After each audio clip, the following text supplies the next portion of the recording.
మీరైతే డైట్ లో ఉంటారు, మీ ఇంట్లో వాళ్ళకి మీరు వంట చేస్తారు. వంట చేయకపోతే వాళ్ళు ఎలా బతుకుతున్నారండి? వాళ్ళ వెయిట్లు ఎలా పెరుగుతున్నాయి అనుకుంటున్నారు మీరు? నేను వంట చేస్తేనే పెరుగుతుంది. ఎనీవేస్, ఇవాళ సింపుల్ లంచ్, నాన్ వెజ్ అనమాట. సో ఇవాళ వచ్చేసి పాపడ్ అయితే లిచ్చడ్ పాపడ్, ఓవెన్ లో పెడితే పాపడ్ అయిపోయింది. నేను ఎప్పుడు ఆయిల్ ఫ్రై చెయ్యను.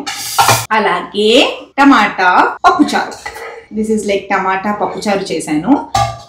ఇదేంటంటే మా ఆయనకి చాలా ఇష్టం హరా మసాలా. మాకు కొంచెం ఎప్పుడైనా ఇంట్లో ఫీవరిష్గా అలా ఉంటే పచ్చిమిరపకాయలు, కొత్తిమీర, కొంచెం జీలకర్ర, ఉప్పు, వెల్లుల్లిపాయ వేసి నేను గ్రైండ్ చేస్తాను. సో చాలా బాగుంటుంది. ఒకవేళ ఇదే శాండ్విచ్ స్ప్రెడ్ లాగా యూజ్ చేయాలంటే కొంచెం పెరిగేసి గ్రైండ్ చేసేసి ఒక ఆనియన్ వేసేస్తే శాండ్విచ్ స్ప్రెడ్ కూడా అయిపోతుంది. సో ఇది కొంచెం చేయమంటే చేశాను. అలాగే వేడి వేడి అన్నం, అవుచ్, ఉల్లిపాయలు. వీళ్ళు ప్రతి మీల్లో మా ఆయన వాళ్ళకి ఏంటంటే ఉల్లిపాయలు కావాలి, వేడి తగ్గిస్తుంది కదా.